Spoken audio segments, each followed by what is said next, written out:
자, 그럼 지난 한 주에도 청취자분들이 가장 많이 물어봤던 질문들, 또 가장 많이 궁금해하셨던 것들 해결해드리는 보험 상담소 문 열어볼까요?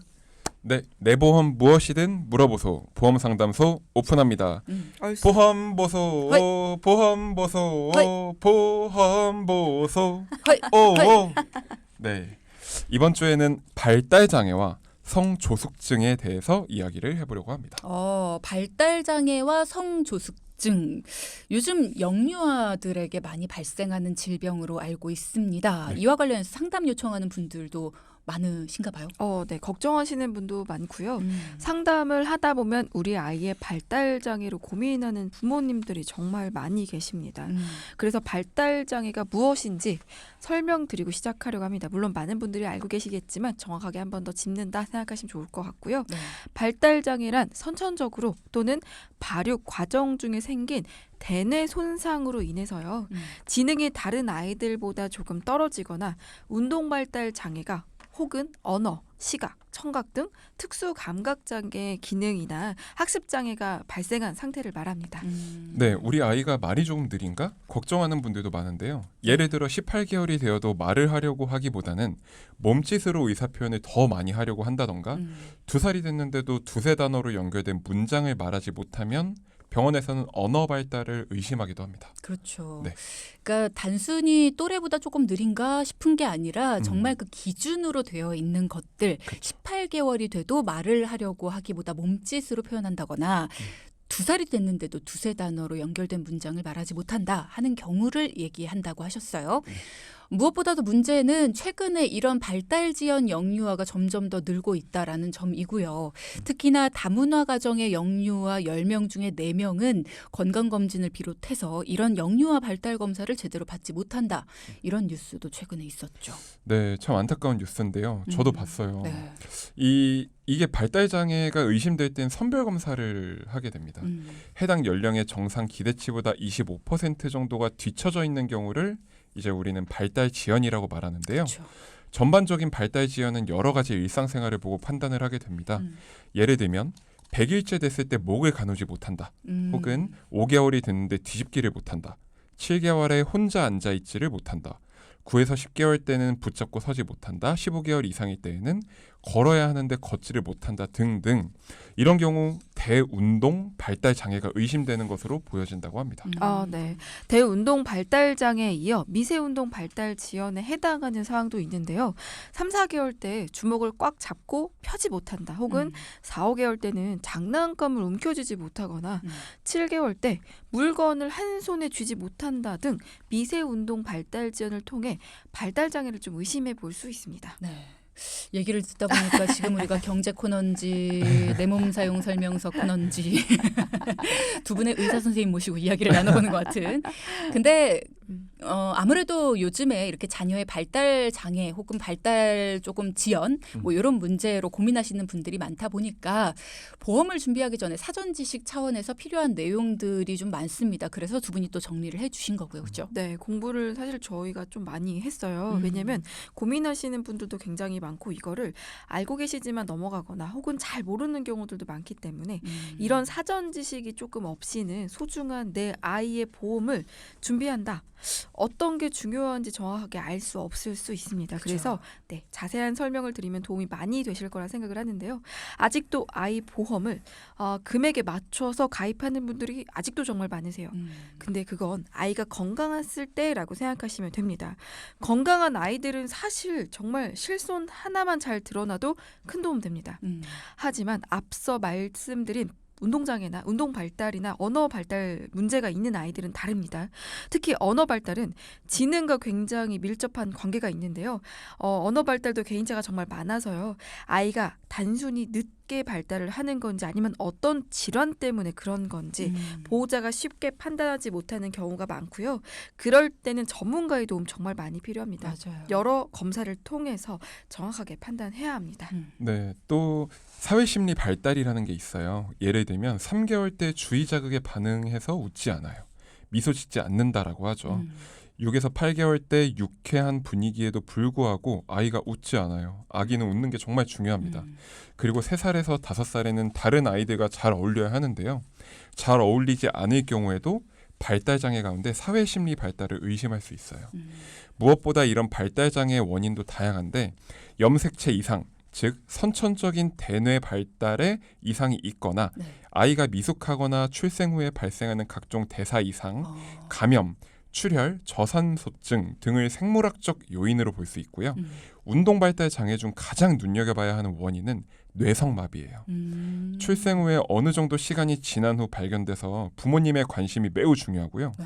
이 밖에도 부모님의 무관심이나 격리, 약물 중독 등도 아이의 발달장애와 굉장히 관련이 깊습니다. 우리 아이가 조금 느린 거겠지라고만 생각할 문제가 아니다라는 거죠. 건강에 네. 정말 심각한 문제가 있을 수도 있다라는 거네요. 아이의 발달 장애는 사회적인 환경도 매우 중요하다. 그만큼 보호자가 아이를 주의 깊게 잘 관찰해야 되지 않을까라는 생각도 드는데 이렇게 이미 발달 장애 진단을 받은 아이다. 그러면 보험 가입도 쉽지가 않겠어요. 네, 맞아요. 태어난 후 발달장애 증상들이 나타난다면 보험 가입은 쉽지 않습니다. 그만큼 아이가 뱃속에 있을 때 가입할 수 있는 보험 뭐가 있죠? 태아보험이죠. 그렇죠. 그 보험, 아이들이 가입하는 어린이 보험에 대한 중요성을 결코 무시할 수 없을 것 같고요. 따라서 부모님이 선택하는 보험이 무엇보다 현명한 선택이어야 한다는 사실을 잊지 말아주셨으면 좋겠습니다.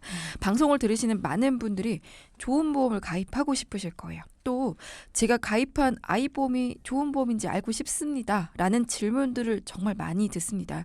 이렇게 아프거나 또한 도움이 필요한 아이들을 볼 때면 그 중요성은 아무리 강조해도 부족한 것 같습니다. 그렇죠. 네. 그렇다면 태아보험이나 어린이 보험을 잘 들어두는 게 중요하다라고 말씀을 하셨으니까 이런 보험들의 발달 장애랑 관련해서 특약이 있나요? 네, 태아보험의 각 특약들을 살펴보면 출생 후에는 가입이 되지 않고 뱃속의 태아일 때 가입할 수 있는 특약들이 있어요. 그중 하나가 발달장애 관련 특약입니다. 네, 태아보험에는 선천적인 이상이 발생했을 때 보험금을 받을 수 있는 특약들이 있는데요. 네. 특히 8대 장애 진단이 있습니다.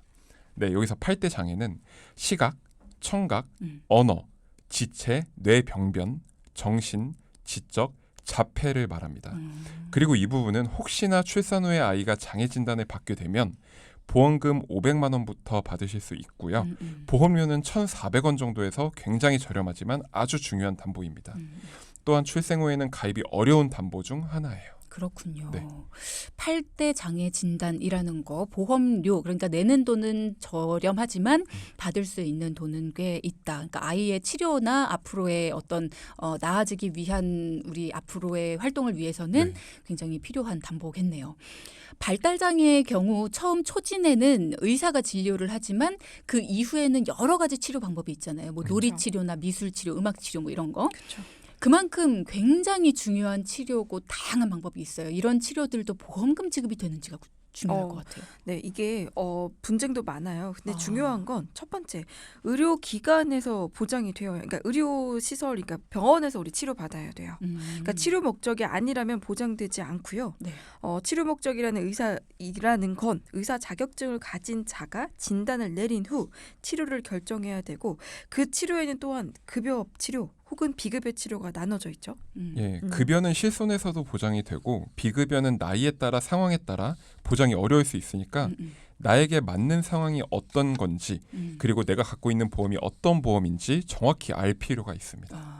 그럼 방금 말씀하신 거에 따르면 어떤 뭐 센터 이런 데서 받는 건 안 된다는 위험합니다. 거네요. 네. 네, 뭐 맞아요. 미술, 뭐 음악 이런 치료들도 의료기관에서 네. 해야 합니다. 그래야만 맞아요. 분쟁 없이 잘 보험금을 받을 수 있다. 자, 그러면 이 밖에 또 태아보험에서 어떤 담보들을 잘 살펴봐야 될까요? 네, 이 밖에도 수족구라던가 틱장애, 뇌성마비, 척추 측만증 이런 담보들도 꽤 많이 있습니다. 네. 그 중에서 가장 많이 찾으시고 또 그만큼 중요한 담보가 있어요. 그 담보는 바로 성조숙증에 대한 담보입니다. 성조숙증에 대한 담보. 요즘에 우리 아이 키우시는 분들이 성조숙증에 대해서 굉장히 고민 많으시더라고요. 네. 자, 태아보험에 있어서 가장 중요한 담보 중 하나로 성조숙증에 대한 담보를 꼽아 주셨습니다. 조금 더 자세한 내용은요. 이어지는 4부에서 들을 거고요. 두 전문가 분께서 아이가 태어나 발달 장애 진단을 받을 수도 있기 때문에 출산 전에 태아보험에 가입을 하는 게 중요하다라는 얘기를 해주셨고요. 그리고 태아보험에 가입할 시에는 발달 장애와 또 선천적으로 이상이 발생했을 때 보험금을 받을 수 있는 여러 가지 특약들을 미리 준비하는 게 필요하다 이런 말씀을 해주셨습니다. 자, 앞서 우리가 성조숙증에 대한 이야기를 이제 나눠보겠다라고 예고를 미리 드렸어요. 이 얘기 시작해 볼까요, 권혁준 전문가님? 네, 성조숙증은 여자 아이는 8살 미만, 남자 아이는 9살 미만의 사춘기 현상이 발생하는 경우를 이야기합니다. 그러니까 사춘기가 일찍 온다라는 거네요. 그렇죠. 네, 그렇기 때문에 의료보험에서도 보상을 해주고 있는데요. 그 기준이 명확하게 나와 있습니다. 네, 3가지 조건입니다. 첫 번째, 2차 성징 성숙도 단계 2, 숫자 2 이상일 경우. 두 번째, 뼈 나이가 실제 만 나이보다 커야 한다. 네, 세 번째, 생식샘 자극 호르몬의 농도 중요합니다. 이 초과 농도가 기준치 이상이어야 한다. 네, 이 3가지 조건이 있다면 건강보험 적용을 받을 수 있습니다. 그리고 실손보험에서도 보상받으실 수 있는데요. 마찬가지로 만 나이 기준으로 여아는 만 8살 이전, 남아는 만 9살 이전에 해당돼야 합니다. 그 이상이면 사춘기가 시작된 것이기 때문에 보험 적용이 어려워요. 근데 방금 말씀하신 3가지 조건이 조금 어려워요. 2차 성징 성숙도 2 이상 이게 무슨 말이에요? 그 2차 성징의 성숙도 단계 이제 검사를 할 때 네. 이게 단계가 1, 2, 3, 4, 5 이렇게 있는데 2 이상일 때. 뭐 예를 들어 여자아이들 같은 경우에는 유방에 몽울이 잡힌다라던가 8살인데 그럴 수 있어요. 혹은 조금 더 나이가 있으면 그러니까 월경이 빨라지기도 하고 그럴 그런 경우. 여러 가지 조건들이 맞습니다. 있는데 여자 그게 남자의 기준이 있어요. 5단계에서 2단계 이상일 경우 네. 그리고 뼈 나이 그리고 또 생식샘 자극 호르몬 뭐 이런 것들을 기준으로 삼는다. 그렇군요. 네, 성조숙증 진단을 받을 때 부모님들이 가장 걱정하는 건 아무래도 남자아이, 여자아이 모두 성호르몬 분비가 되면 신장, 그러니까 키 증가 속도가 일시적으로는 증가해요. 또래보다 커 보이죠? 하지만 이게 조금 지나면 성장판이 닫히면서 신장의 성장이 멈추게 됩니다. 내 아이의 키가 작기를 원하는 부모님들은 지금은 없어요. 예전에는 정보가 많지 않았기 때문에 모르고 넘어가는 경우는 있었을 수 있죠. 요즘에는 여자아이 같은 경우 방금도 말씀드렸다시피 월경이 좀 빨라진다라던가 남자아이의 경우 2차 성징이 빨리 나타나는 경우 성조숙증 치료를 시작하게 됩니다. 그렇군요. 네.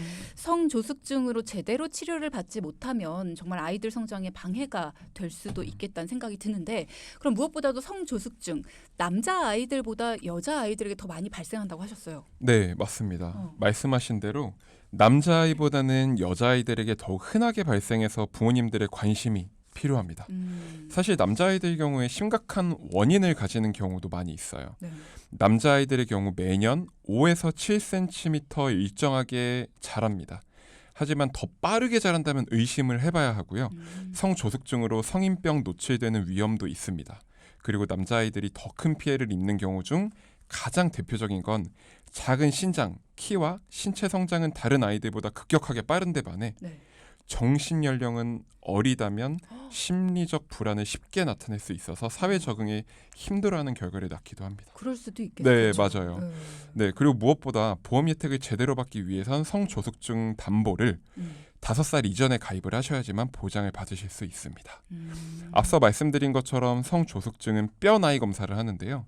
아이들의 경우엔 손과 손목을 엑스레이 검사를 진행하고 주로 손에 있는 뼈의 성장판의 성숙도와 닫혀있는 상태를 체크하면서 판단을 하게 되는데요. 네.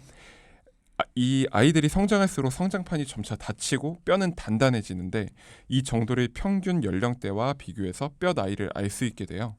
근데 이건 유전적인 영향도 좀 있기 때문에 절대적인 기준은 아니에요. 그렇죠. 네. 저희 내 몸사의 삶에서 시간에도 이제 성장과 관련해서 이야기를 나눠본 적이 있는데 그 당시에도 이제 유전적인 영향에 대한 이야기를 나눠본 적이 있었죠. 그러면 성조숙증 치료에 대해서도 많이 궁금하실 텐데 치료는 어떻게 하는지 그리고 또 두 분한테 여쭤볼 건 그거죠. 사실 보험 처리가 됩니까? 네. 맞아요. 보험 보상에 대한 문의를 정말 많이 해주세요. 우선 성조숙증 치료로는요. 호르몬 주사를 투여해서 진행을 합니다. 주사 비용은 보험 처리가 가능한데 조건이 있다고 말씀을 잠깐 드렸었죠. 여자아이는 만 8살, 남자아이는 만 9살 이전에 투여를 시작해야 하고요. 이후 만 2년 동안 투여한 주사 비용에 대해서 보험처리를 받을 수 있습니다. 만약 주사 투여 시작 기준이 지났어요. 종료율이 이와 같지 않습니다. 하면 보험 적용이 어려울 수 있기 때문에 꼭 주의하셔야 합니다. 아, 그렇군요. 성조숙증은 여자아이 그리고 남자아이의 호르몬 주사 투여 시작일 기준이 각각 다르다. 여자아이는 만 8살, 남자아이는 만 9살. 요거 꼭 기억을 해 두셔야겠습니다. 네, 그리고 성조숙증으로 진단을 받고 실손보험 청구할 때 필요한 건 바로 질병 코드입니다. 진단 코드라고도 하죠. 알파벳 E30.1 그 코드가 있는지를 살펴보시면 좋고요. 청구하실 때 필요한 서류들은 모두 동일합니다. 진료비 영수증, 세부 내역서, 약을 타셨다면 약제비 영수증이 필요하고요. 수익자 신분증 사본이 필요해요. 수익자는 보통 부모님이 되시겠죠. 그리고 보험회사에 따라서 소견서를 강조하는 회사들이 좀 많이 있습니다. 따라서 치료 목적으로 하는 호르몬제 주사가 필요하다는 의사 선생님 소견서를 받을 수 있다면 받아두시는 게 정말 좋아요. 실제로 2012년에 한 보험회사와 피보험자 간의 소송 판례가 있습니다. 아, 이렇게 판례를 짚어주셔서 월요일엔 참 좋아요. 성조숙증과 관련된 판례 어떤 내용입니까? 네, 우선 이 판례에서 재밌었던 점은 보험 약관상 영양제, 종합 비타민제, 호르몬 투여 등 보상하지 않는다고 되어 있어요. 그런데 여기에 다만 회사가 보상하는 질병 치료를 목적으로 하는 경우에는 보상하여 드립니다라고 기재되어 있는데요. 네. 성조숙증은 질병담보에서 보상하는 질병인가 그 여부에 따라 호르몬 주사의 보상 여부가 판단됩니다. 따라서 질병 코드가 꼭 필요한 거예요. 판례에선 당연히 약관의 내용에 따라 피보험자의 손을 들어주었습니다. 그렇군요. 네. 성조숙증으로 진단받는 아이들 정말 늘어나고 있어요. 그러니까 건강보험 심사평가원 기준을 보게 되면요. 16년도에는 8.7만 명, 17년도에는 9만 명, 18년도에는 10만 명이 넘어갑니다. 그리고 20년도 기준에는 13만 명이 껑충 넘어가는데요. 네, 성조숙증 발병률이 높아지는 것만큼 보험에 대한 관심도도 높아지고 있는 게 사실이고요.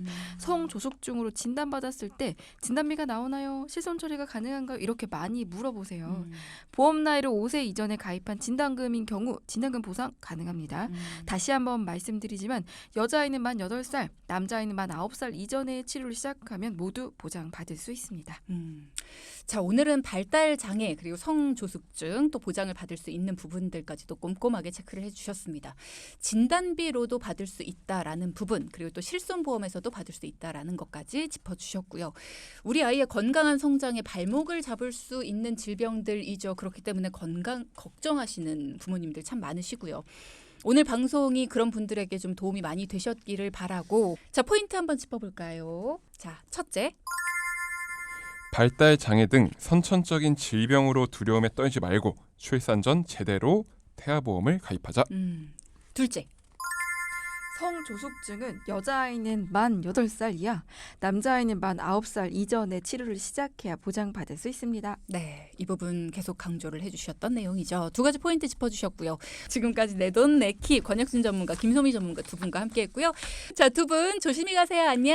감사합니다. 자, 방송 중에 상담해 드리는 내용은요. 청취자 여러분의 올바른 투자 판단을 위해 참고로 드리는 말씀입니다. 금융상품 가입이나 해지 같은 판단은요. 스스로의 책임으로 결정하셔야 한다는 점 꼭 기억해 주시기 바랍니다.